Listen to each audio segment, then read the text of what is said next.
All right. Good afternoon. I'd like to call to order the City of Las Vegas Park and Recreation Advisory Commission here at City Hall on May 3rd, 2016 at 4 o'clock. We'd like to see if we are in compliance with the open meeting law. Yes, we are. Thank you. And then would you call roll call for me, Yes, please? thank you. Member Armenian, Here. Chair Malcolm White, he's excused. Vice Chair Billy Bastian, Present. Member Acker, Here. Member Lopez, he's excused. Member Sherman, she's excused. Member McCurdy, excused. Member Thompson, Here. Member Becker, Here. Member Tabor, Here. Member Eliazon, excused. Member Gabbard, Here. Member Niger, excused. Member Schultz, Present. thank you. We do have a quorum. All right, Madam Clerk, I just have one announcement from Commissioner Lisa Sherman, and I'd like to give it at this time. This is a message from Lisa. She says, I'm looking forward to seeing all of you soon.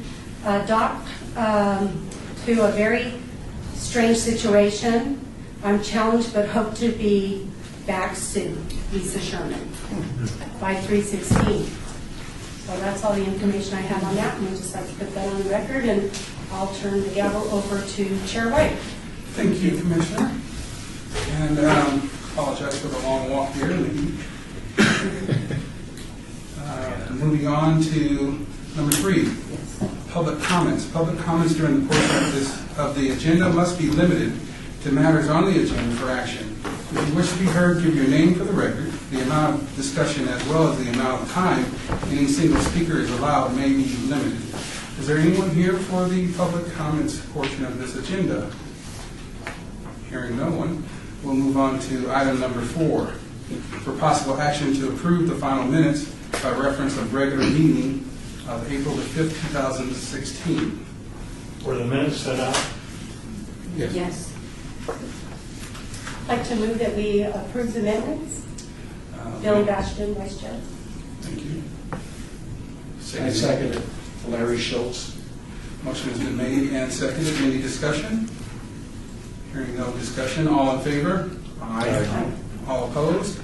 The ayes have it. Moving on to number 5, report by the detention and enforcement regarding issues at city facilities and parks, all wards. Who do we have here today? Nancy Weber, Deputy City Marshal, and for the record, I'd like to say that our department's now called Department of Public Safety. No more D&E. But that's a good thing. I just haven't changed my patches yet. Anyway, in front of you is the monthly report, and it shows that the average dispatch time is 10 minutes. The number of dispatch calls was 288. The self-initiated were 428, and total number of calls is 716. Total number of arrests is 53.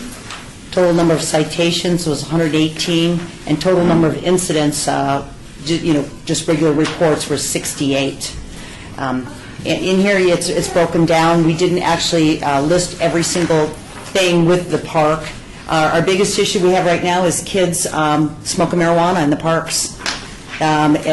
Less than an ounce would be less than maybe a couple of joints, and that's a misdemeanor. So usually those are citations, and then parents are notified if they're in to come pick the kids up if they're under 18. But that's the biggest crime. If you'd like to know a couple of things, we had at the technical rescue trailer behind Fire Station 44 by Kellogg's Air, we had $20,000 worth of equipment stolen last week, and actually yesterday it was all on Craigslist. So we should be able to grab those people very soon.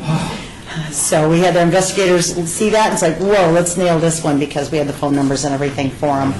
Another issue, we get a lot of complaints about the motorcycle ridings around Floyd Lamb Park, and we've researched and researched. We've had many, many calls out there from the neighbors complaining and people actually in Floyd Lamb Park, and we've found out that the area that they're riding the motorcycles is part of the forestry. It's federal land. So there's nothing we can really do about it, but the people that are complaining about it happen to live in the neighborhood just north of Floyd Lamb, and they're telling on their neighbors because those are where the motorcycles are coming from. So we're pretty much nipping it in the bud, and we're educating about the whole situation. But if you happen to be out there at Floyd Lamb and see the motorcycles, it's the forestry that you call, and I do have a phone number if anybody wants that number. Well, is it allowed by the No, forestry? no. Excuse No. me, Commissioner. I have a question. I have a statement also. Yes, sir.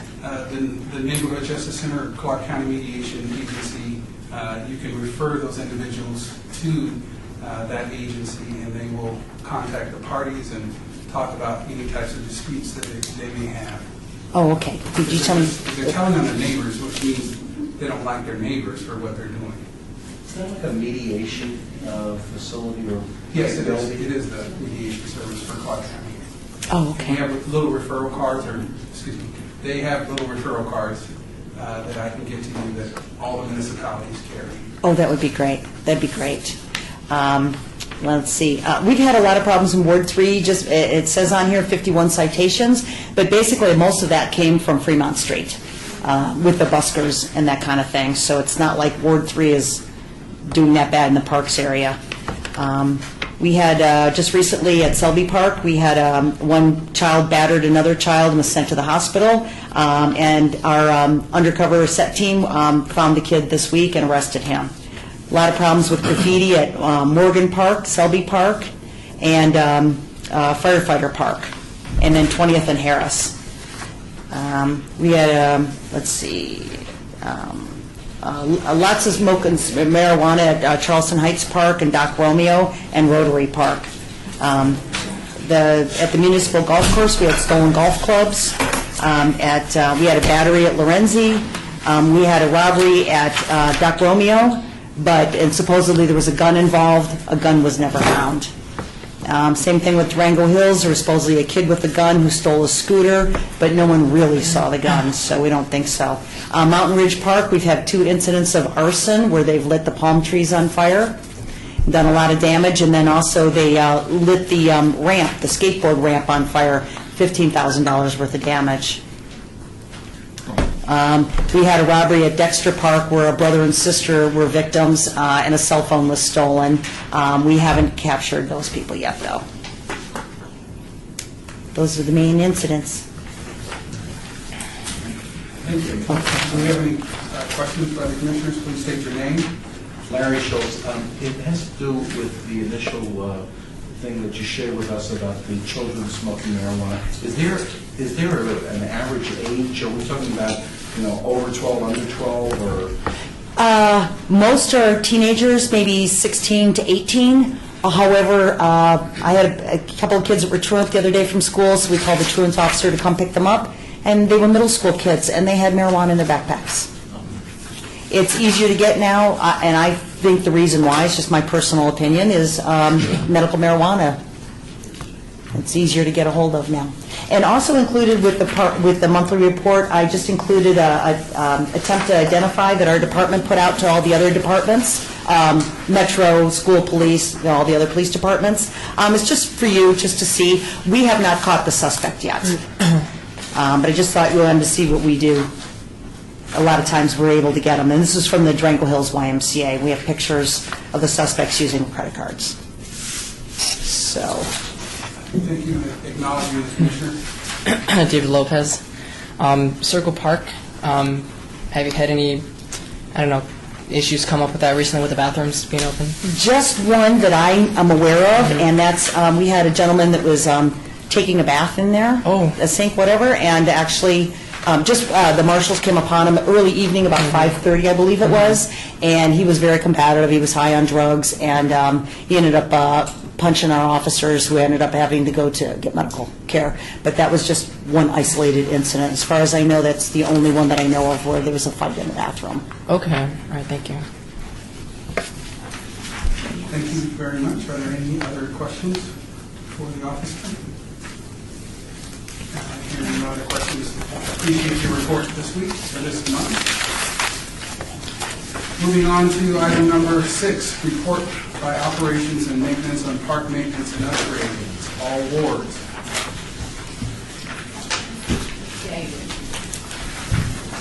Good afternoon, Rosa Cortez, Park Maintenance Manager. I just have a few items today. Last month, when I came over, I talked about Mountain Ridge and how one of the skate park modules had been broken. But since then, actually a week ago today or yesterday, we had more vandalism there, and somebody actually burnt down the start ramp. And it's not something that we can repair in place, so we had to tape it all off. But a majority of the skate park is still open. I just want to let you guys know that in case you get calls. And the time for us to repair that, because we cannot do it in place, is going to take a few months just because of the procurement process to order those parts. So we'll keep council and everyone advised as we move forward with that. Other than that, the weather's getting a lot warmer. There are more people in the parks. We're continuing to do our weekend overtime to make sure the bathroom and the park is well maintained in those high visible parks, JC, Freedom, Lorenzi, Centennial, Floyd Lamb. And we were scheduled to have a Ward 6 park tour at the end of April, but that was canceled and Councilman was unable to keep that, so we'll try again with Ward 6. But next week we have Ward 1 with Billy and others. Other than that, we've been working real close with Public Works and Parks and Rec on a bunch of future park projects coming up. They're in design, so we're just doing our thing. So, Rosa. Yes. Mary Schultz, Ward 6, so I know about the cancellation. Yes. And I think Christine Kramer will be working with you guys to try to reschedule that. Sure. And also, part of that is that we will have appointed by council tomorrow a new commissioner for Ward 6, and that's Heather Dodo behind you against the wall, everybody. Oh. And so Nice she to can meet you. also join us in the walk, and then she'll be officially hopefully sitting here at our next meeting next week. Great. Thank you. Commissioner? Chair White, this is Billy Bastion. Rosa did organize with us Ward 1 reps the park tour on May 12th. We're going to start at Bob Baskin Park at 9 o'clock. Unfortunately, Commissioner Tabor's not going to join us on this tour. She has another commitment that is pretty important and pressing. But I'd like to invite any of the commissioners and you, Chair White, if you'd like to meet us at Bob Baskin Park. We're going to probably go to as many parks as we can get between 9 o'clock and probably around noon and be done. Yep. So just meet us at Bob Baskin and then we'll come back to Bob Baskin and drop you off. And we extended the invite to the Ward 1 liaisons, and it looks like they might be joining us as well. Okay, very good. Thank you for taking care of that. Rosa. Sure. So Commissioner, that's 9 a.m. on the 12th? Yes. Is it possible to send out a reminder or a request to the commission when we're doing these tours so that they can take advantage of booking the time? Sure. To just the group? Yeah, just a So just as an example, if you do Outlook or any kind of software scheduling, and you just send it to the email, it will populate your calendar, and you can accept it or deny it. Oh, yes, that's what we did on this. We do them as we schedule them. We'll send out the Outlook meeting invite. And thank you, Commissioner, but you want to be mindful that there's a lot of other people that are listed on our outgoing emails that are not part of the group. They're city employees, clerks, and such. So, Chair White, for clarification, are you asking us as commissioners that we have Rosa send it out to everyone and do the invite? Because how we were handling it. Well, Yeah. we all know that they're coming up. We all can take advantage of our own wards, and some of us may want to cross over and see another ward, but it'll be primarily done in this room. But in order for me to kind of book my time, I need a reminder. And then, because I'm at large or I'm the mayor's pick, I might go on anyone's trip and or miss it until I Oh, I get at least see. one. Okay. So thank you for that clarification, because I was omiss in that, because what I did is just scheduled it directly with Rosa, and she's just sent it out to me, and I communicated with Commissioner Tabor. So, and she coordinated with the council office. So that's good to know, so that if any of the other commissioners schedule time, you want to make sure you're included. Yes. Just in case you'd like to jump in on it. All right. I'm not trying to. Sorry, you missed her for a few minutes ago. I know. When you send out the It was good. reminders, be sure not to engage in a discussion because it's going to go out to a quorum of the commissioners. And so we shouldn't have any discussion with action. Thank you. Just to make sure, because Rosa is looking for clarification still. Am I emailing Just the commission the entire? and the Bob Civilian, Okay. Sylvie, Sylvie. Deputy City Attorney has given us some prompting to not have any type of communication or conversation, because it will be a quorum if you're sending it out. So if you want to respond directly or not, but it's just a reminder. So thank you. To simplify things, you don't want Rosa, I'll send it out. Okay, thank you. Just keep me up on the schedule. I will. I know.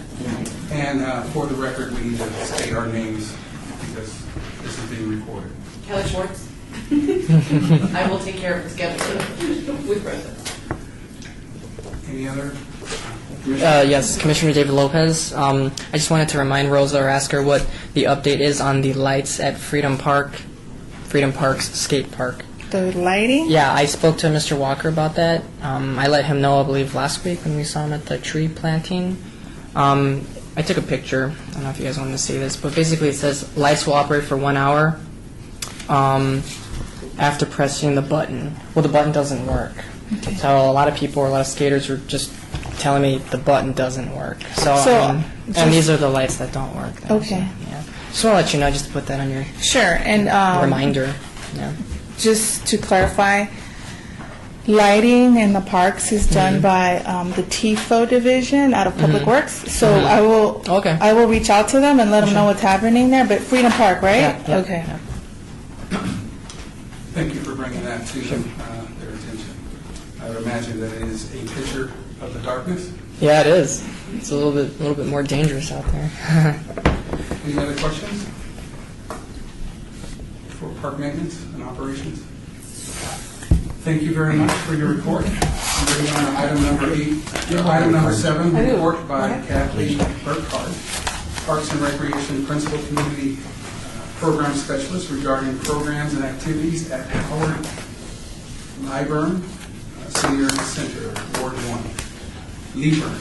If I may, Chairman White, this is Tim Hacker, Director. I just wanted to explain that Kathy Burkhart is away on a family matter, a joyous family matter, I believe. Yes. And Irene McKinney, a longtime staff member in Parks and Recreation, and I think she'll explain how long she's been at the Lyburn Center as well, and Yes. everything that's going on there. So with that, I am Irene McKinney. I'm a community program specialist. I've been with the city about 19 years and at Lyburn 6.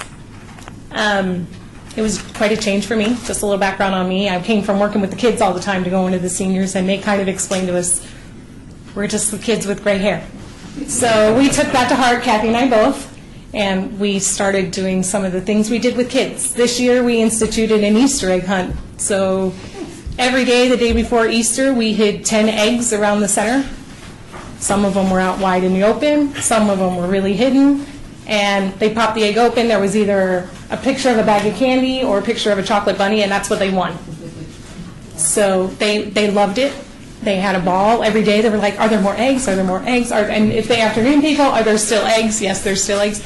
And the best part was one that sat on top of the button to open the doors, the automatic doors, sat there for probably 4 hours one day. Nobody saw it. It was yellow.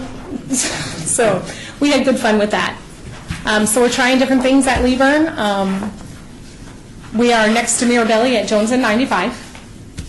We're a small center, but all of our rooms always have something going on. There's always people. And I ran a report out of Rec Track this morning, and from May the 1st of 2015 to May the 1st of this year, we've had 19,000 people come in the door.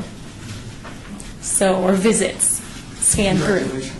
Thank you. We try. We're up about 800 visits from the year previous. So when I hand it out to you, and I'll give you one to Commissioner Lopez. This is our calendar. We produce this every month. We have an email list that it goes out to. We send it out in PDF so our participants, members can print it off. It has everything we do, from our trips to all of our classes that we have. Everything listed that has an asterisk at the end is covered under our fitness pass, which is $20 and it's good for 30 days from the day you buy it.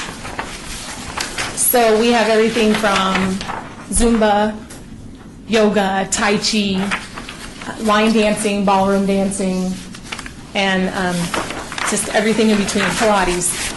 I sometimes feel lazy because people go to like 3 and 4 classes in a row, and I'm like, what? It's become an inspiration for me to start working a little harder and that there's life after retirement. Our trips, we have a trip next week to Mount Charleston. We're taking a van up. It's already sold out.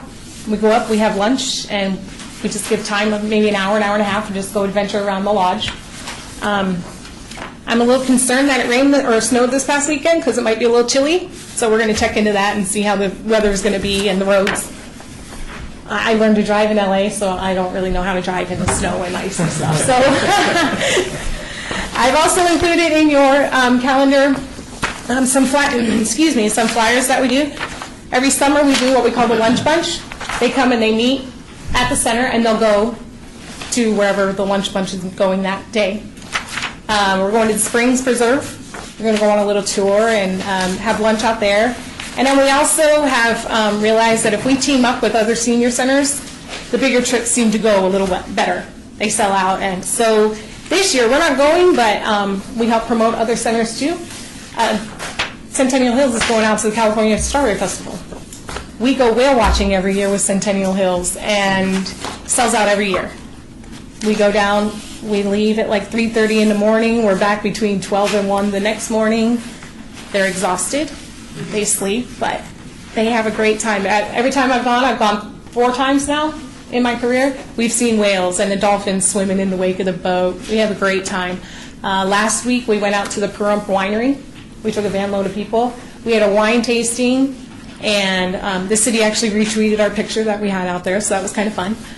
They had lunch, and they were actually bottling wine that day, so they got to see the process of the wine bottling, which is kind of a unique thing, I guess. I don't know how often they bottle the wine, but they were pretty excited to see that.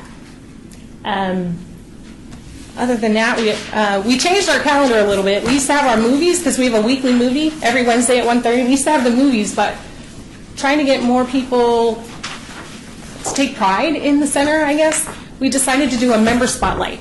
So we pick a member every month, and we put them on. We give them a questionnaire.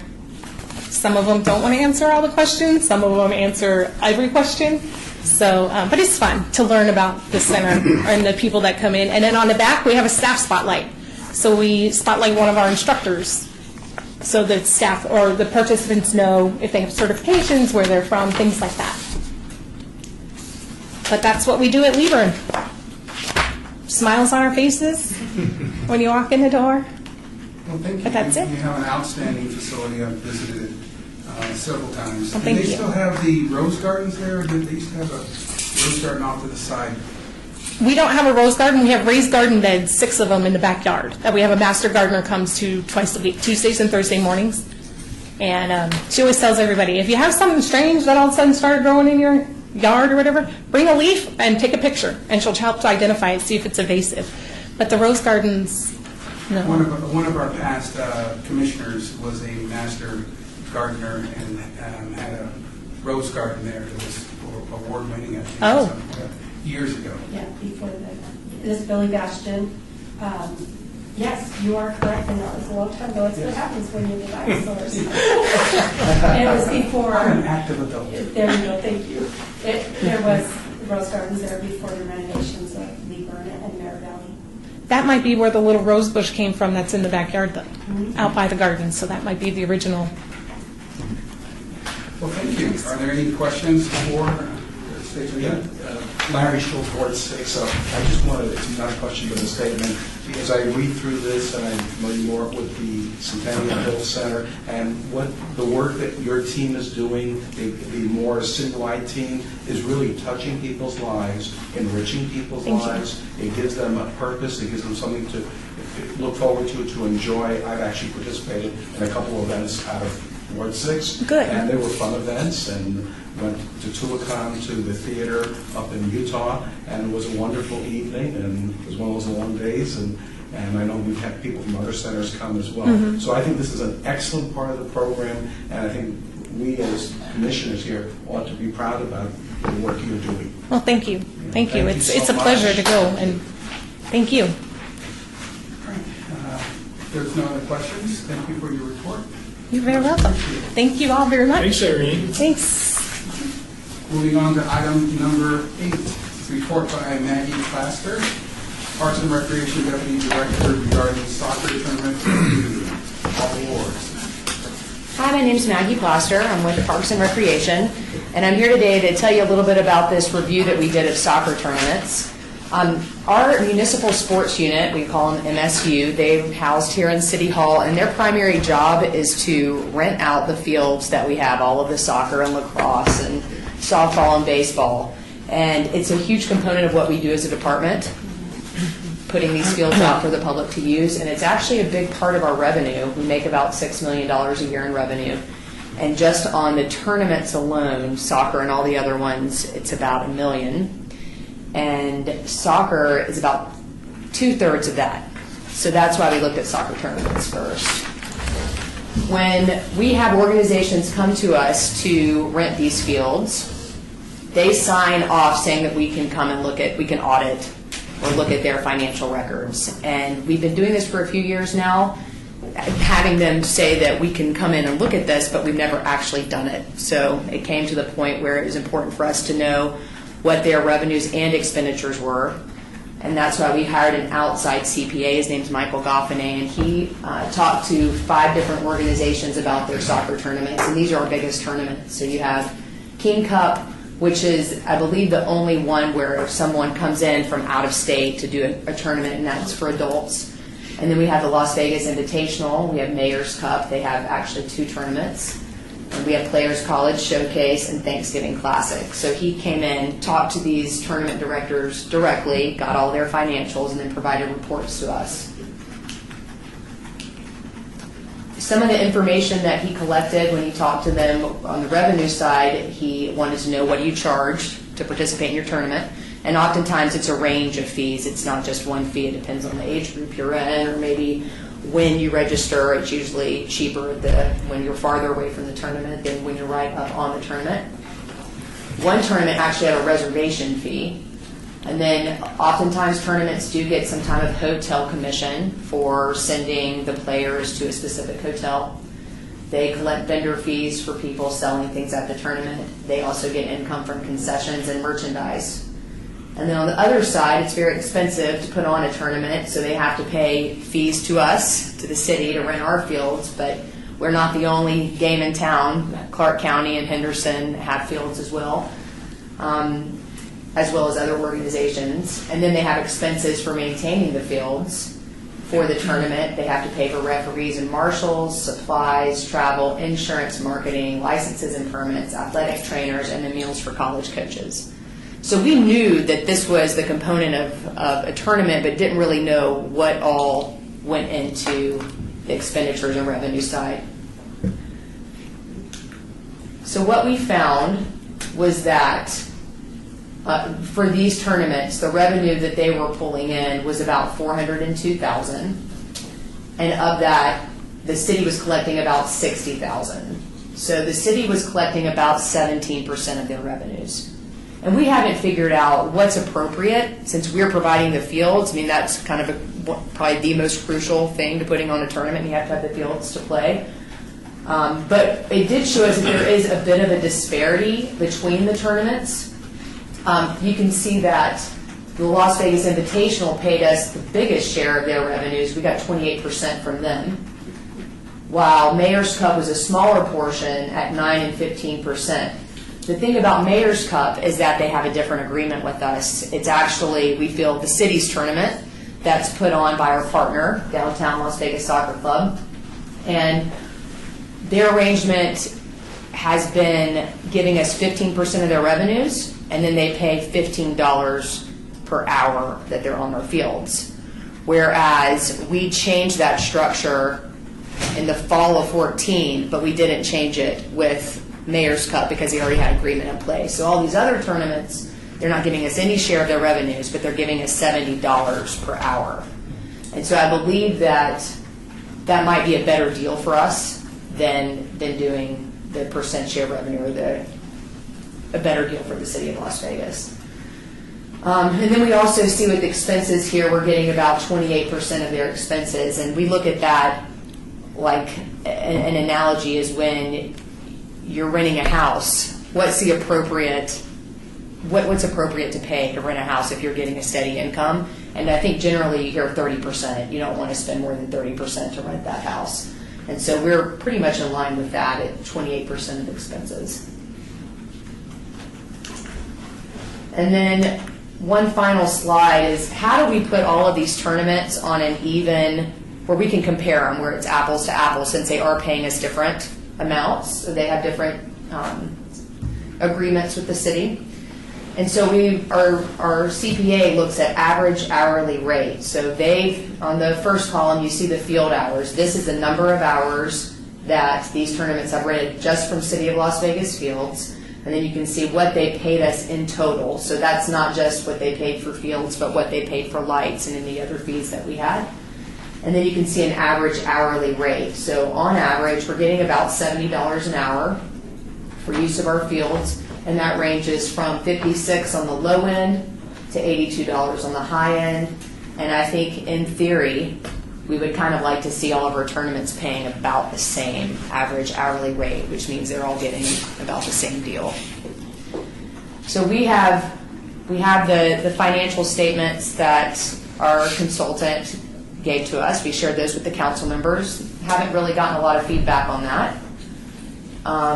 We are doing this for other areas because I feel like, and I don't know if everyone agrees, but soccer, we have been focusing a lot on soccer, so it's time to look at softball and football and lacrosse and baseball. And we're working on softball right now. And that's the end of my report. Yes, if I may, Chairman White, the direction that council gave us well over a year ago was to start looking at these and analyzing what the impact of the city's most recent fees were. That was kind of the genesis of it, to see how they were impacting the tournaments, what percentage of their expense. You know, revenue was always talked about, but to be fair, we didn't have a good idea on the expense side. So this is really the first opportunity that our user groups had to really sit down and help us understand the expense of putting on these kinds of tournaments. And these are the large normally three-day events. They take up not only all of our fields, but they take up every field basically in the area. All the other agencies and some of them, private fields. So again, the direction from the mayor and city council has been to see what our impact is. Is it fair and equitable? We're also looking at allocations to our various. Now these folks come in and do tournaments. They might be locals. Most of them are locals. Very few do come from outside and put on tournaments, but a few do in other sports more than soccer. But when it comes to our allocations, that's to our local clubs in leagues and folks that are here day in and day out. So we're just starting to get a handle on allocation, because when it's all said and done, we want to make sure that every participant has a fair and equal opportunity to be on that field and enjoy the fields and enjoy the sports in which they choose to recreate. So that's kind of where we're at. We just wanted to give you an update and answer any questions about it. Well, thank you, Commissioner. Chairman White, Maggie, great job with your report. You have a pretty tough job, Director, in trying to figure out how to make this equitable, or if it is equitable. I'm looking at your average hourly rates, and I heard you say $15 an hour on one scale. but it looks like it's a little closer when you look at the average hourly rates. So I can suspect that there's variables in there, number of fields, how long they're using it and such that play into it. And Director Hacker, you're going to have to, sounds like you're going to have to choose which one of these variables is going to be the measure for whether or not it's equitable. Because managing their expenses might be something that makes it look like you're getting less of or a smaller percentage of their income, but they may be managing their expenses differently. The only one that's still on the old system is our Mayor's Cup, and our Mayor's Cup really is, again, a partnership.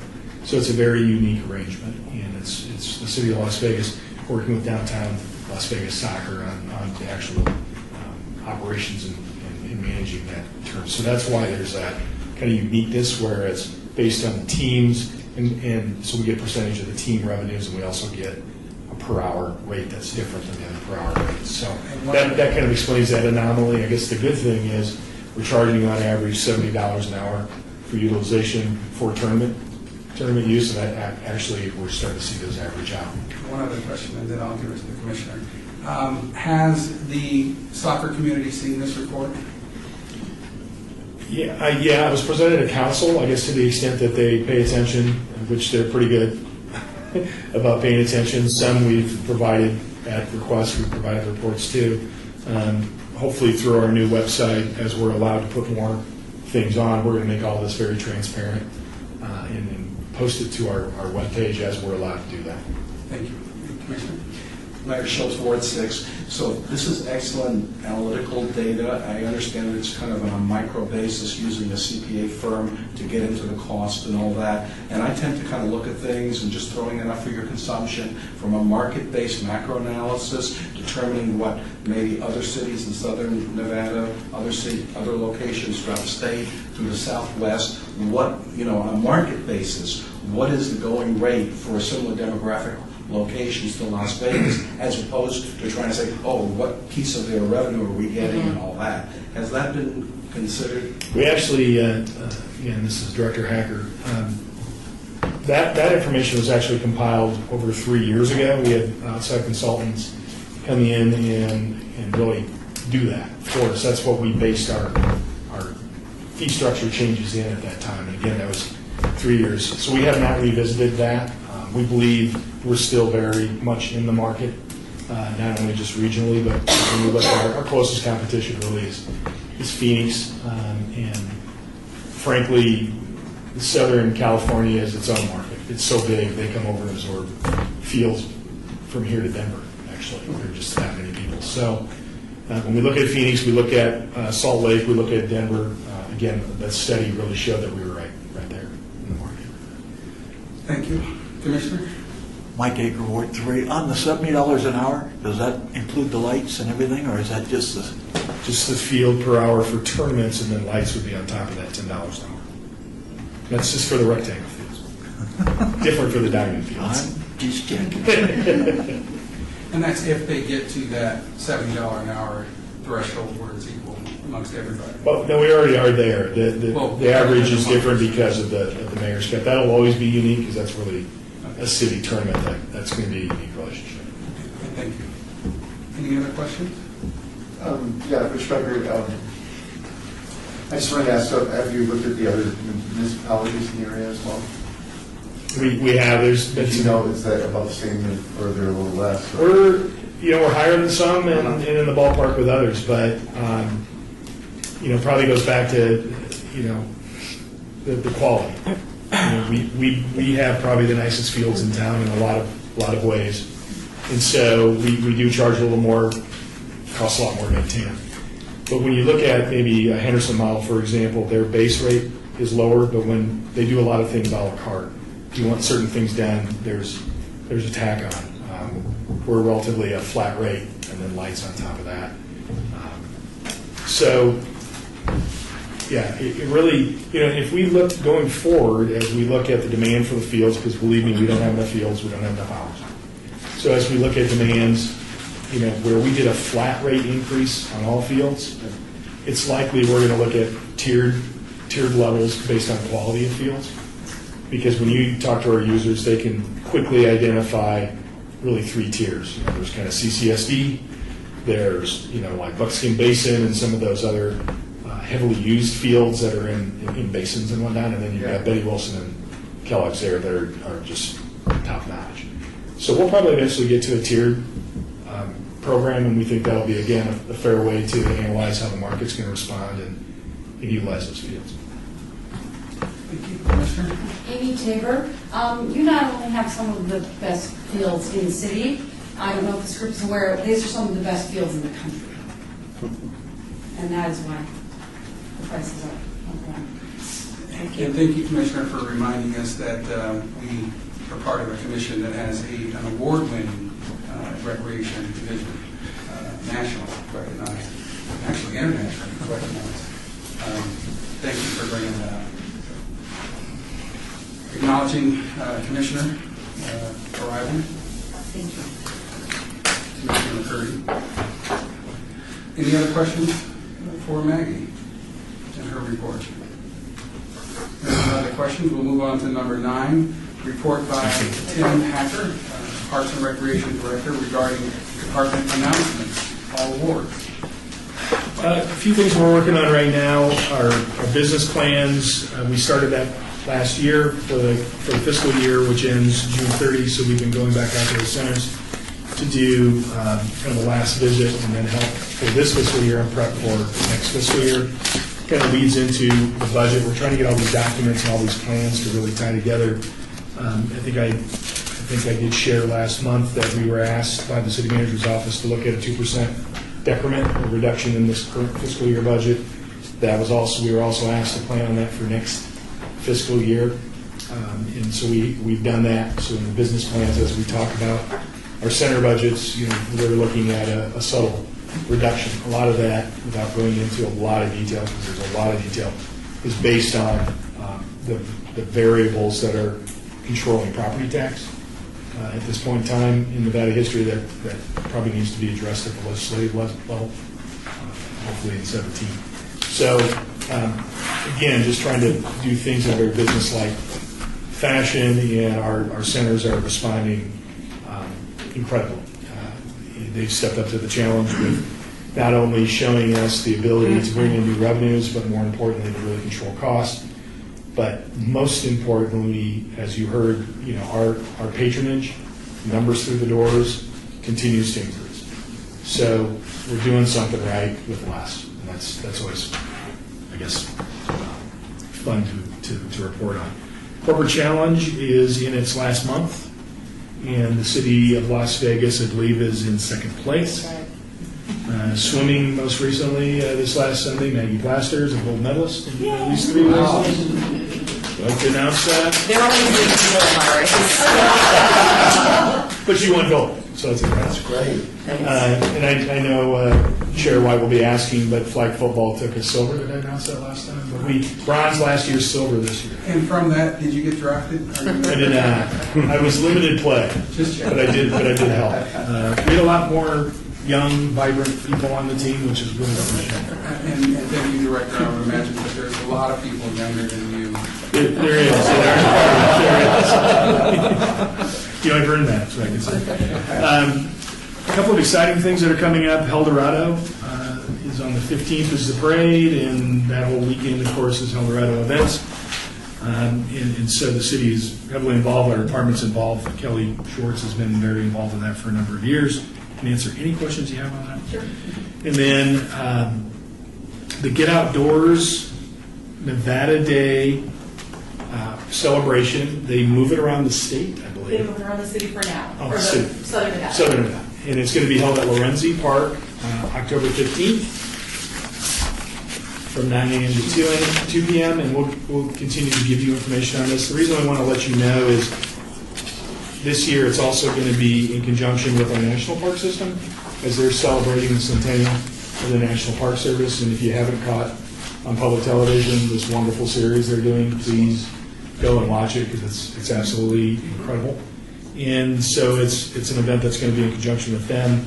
There's going to be all kinds of music and history and fishing. Yes, fishing. Bass Pro Shop is actually going to bring out, in addition to Lorenzo's Lakes. They're going to bring out catch and release, event so they can show kids how to do that, or people of all ages how to do that.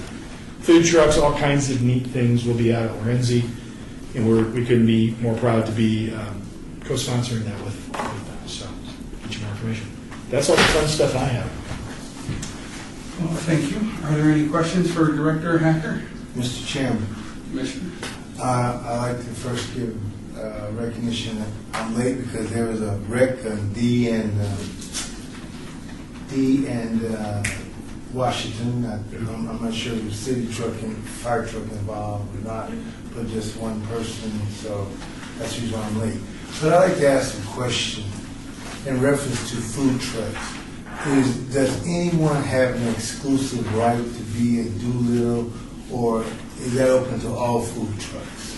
My understanding is that if there is a tournament within the facility, they're the ones who go out and seek the concessionaires. We don't. It's not the city. They have to be licensed. A licensed vendor have to have their food cards and things like that, but it's not the city's selection. So you mean to tell me that the people over there can sole source one vendor at that facility all the time? The tournament directors, they're renting the facility from us. They get to choose who they have serve their patrons. Thank you. Any other questions? Well, I do have a question about the Eldorado. You can say it. You can say it. I'm sorry. I'm name challenged because of my profession. I don't have to remember them, so I sometimes chop them up. Are there any ceremonial activities that we can put on cowboy hats and kind of go to? I think if you get a sit at that bigger dais, there are a few things like that. I don't know if we get invited to do those things or not. If you'd like to go in the parade, it is Saturday the 15th. It starts at 10 a.m. I'm working the parade, so I can probably get you on Big Red. If you would like to ride in the very front. There's your option. You're more than welcome. May? Correct. May And 15th. the 14th? Was it Saturday? The 15th is Saturday. Thank you. Then I it's know Saturday that. the 15th. Can I ask another question? May? Saturday the 14th. It's the 14th? Yes. And it would be Saturday Is the it 14th. 15? No, I'm going fishing. Can I ask you a question also? Is the parade, is it still available to get in the parade? Can you still register? Or? No, registration closed actually last week because we had to do the lineup and we sent out all the stuff already. So where's the parade gonna? It starts at 4th and Gas and it ends just past the Fremont Street Experience. So can all the park commissioners go, or just one? Absolutely. If you'd like to show up at about 9:45 at 4th and Gas, and I will be there, and we'll make sure that you guys are part of the parade too. One other thing I'd like to note that the city is a finalist for the All-America City Award, so we will have a truck in the parade as well, right in front, and we'll be giving out candy, we're giving out beads, we're giving out a lot of things to show that we are a finalist for this really prestigious award that we're hoping to receive in June. So you're more than welcome to participate in that as well. And thank you. I'll be out of town that weekend. Thank you. And so that everyone has heard, the commissioners are welcome to be in the parade if you'd like to contact the city and get involved. Chairman White, I believe Commissioner Armenian is going to make a report. Is that? Yes. I just wanted to mention we failed to get it on the agenda. That was something we discussed last meeting, so I apologize for that. But he, during Citizen Comments, will make a presentation on, I believe, a memorial that he's been involved in. So apologize for not getting it on the agenda. So thank you. We're going to end with item number 9 and move into item number 10, citizens' participation. Public comments during this portion of the agenda must be limited to matters within the jurisdiction of the commission. No subject may be acted upon by the commission unless that subject is on the agenda and is scheduled for action. If you wish to be heard, give your name for the record. The amount of discussion is on any single subject, as well as the amount of time any single speaker is allowed may be limited. So do we have anyone here for the citizens' participation? Yes, Mr. Chair. State your name. We're going to give you 30 seconds. If I spell my full name, that will take all the time. Mr. Chair, as a citizen, I would like to brief about the Armenian community, the monument that was initiated and built at Sunset Park in Clark County. I have with me my daughter, Hera, who is an attorney in town, and who has one.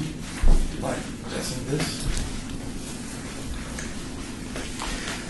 Originally, this initiative started with Mayor Oscar Goodman, and there were several parks being identified, and I know with Kelly we visited a couple of them, and then the economic downturn, those years the project wasn't going anywhere until back in 2013, 2014, it got revitalized. But no, I'm not. But that doesn't make sense. If I may have like 5 minutes, I'll be able to cover this big presentation. I would like to start by saying, where is Armenia? And I've got the map there. Armenia is south of Russia, in between Turkey and Azerbaijan and Iran. Muslim countries were not always friendly with the Christian Armenians. On the second page, just a brief synopsis about Armenia. Currently, it has 11,500 square feet. It's more or less the size of the state of Massachusetts, and slightly larger than Israel. Population within Armenia is 3 million, and there are 6 million Armenians living outside Armenia, out of which 2 million live in the U.S. Religion, it's a Christian country, and surrounded, as I mentioned, with sometimes hostile countries. Christianity was introduced to Armenia during the first century by two apostles, Bartholomew and Thaddeus. Historic Armenia was defeated by invading Seljuk and Turkic tribes from Eastern Asia. Most recently, Armenians within the Ottoman Turkish Empire, there were 2 million Armenians at the beginning of World War I. And during World War I, 1.5 of those 2 million were killed. The other 500,000 managed to escape south, mostly to the Arab countries. So that's the Armenian genocide, number 7. That's where the 1.5 million were systematically killed by the order of the Ottoman Turkish government. Armenians around the world, obviously surviving Armenians, were in the Middle East, Europe, and USA. And unfortunately, the ongoing conflicts in the Middle East has, like the Lebanese civil war, the Islamic Revolution in Iran, the Iraqi war, and most recently, Syrian conflict. All the Christian minorities are disappearing from those places. And that was Armenians being significant part of Christian minorities in the Middle East. Again, they've been immigrating out of there. What about Las Vegas? We have currently around 15,000 Armenians living in Las Vegas.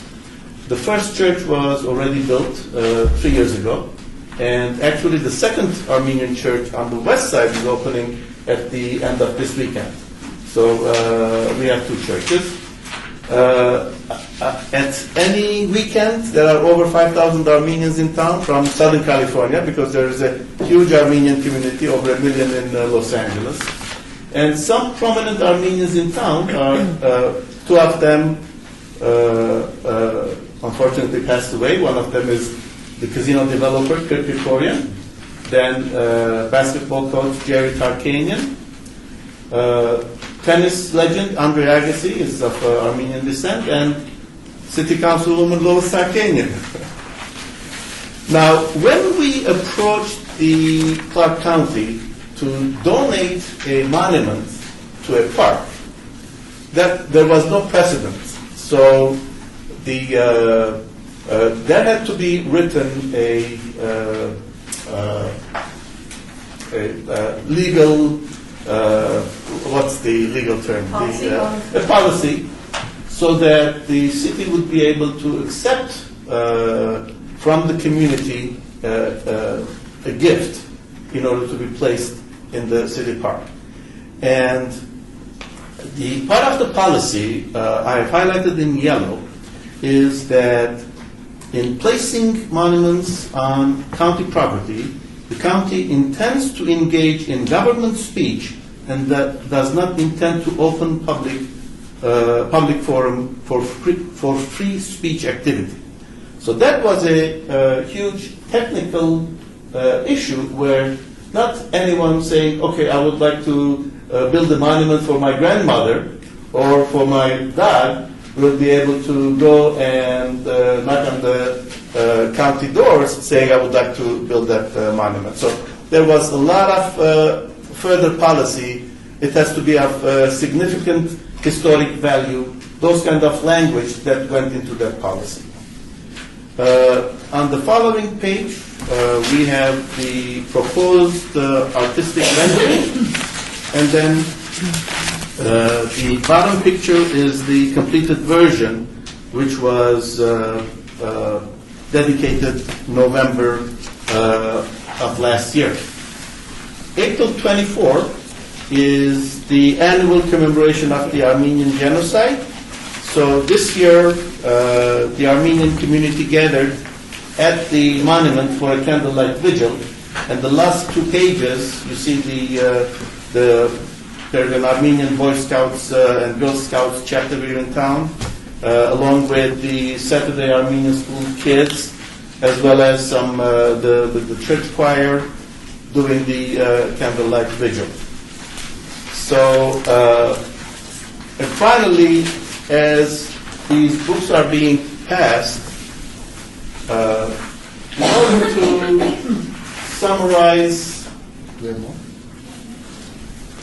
order to summarize, the efforts that went behind the effort,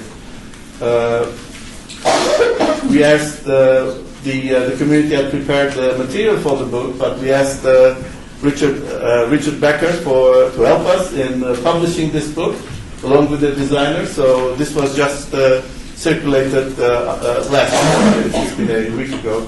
And I got it. Yeah. Thank you so much for your help. And also, I would like to, if you don't mind passing this, we have prepared this crystals with the monument hologram in it that we were for community members who were giving us a small donation. We were passing those to them. So, any questions? This is session is strictly for the citizen making a comment. There really shouldn't be any deliberation or exchange. And unfortunately, we should have had this on the agenda because it was a wonderful presentation that had the public saw it on the agenda might have come to listen to what you had to say. So I would say not have any comments. State your name. Oh, Bob Sylvain. City Attorney. Thank you, Commissioner. So thank you very much for that presentation as a citizen. With that, is there anyone else that is here for the citizens portion of this participation? Commissioner? Commissioner Billy Bastian. As? Citizen, I just like to make a quick announcement to anybody that's on this board that would be interested in knowing that Amy Carver was a division manager in the Leisure Services Department, retired probably about 8 years ago, but her husband Vince passed away a couple days ago, and so she's having a family gathering with the services this week. So I thought you might be interested in just keeping her in your thoughts. She was a great contributor to the Parks and Recreation efforts for the city of Las Vegas, and then her husband was also the city of Las Vegas Henderson manager in the Human Resources Department. So I just wanted to put that on the record. Thank you. Thank you, citizen. Is there anyone else for citizens' participation in this portion of the agenda? Hearing no one else, move for adjournment.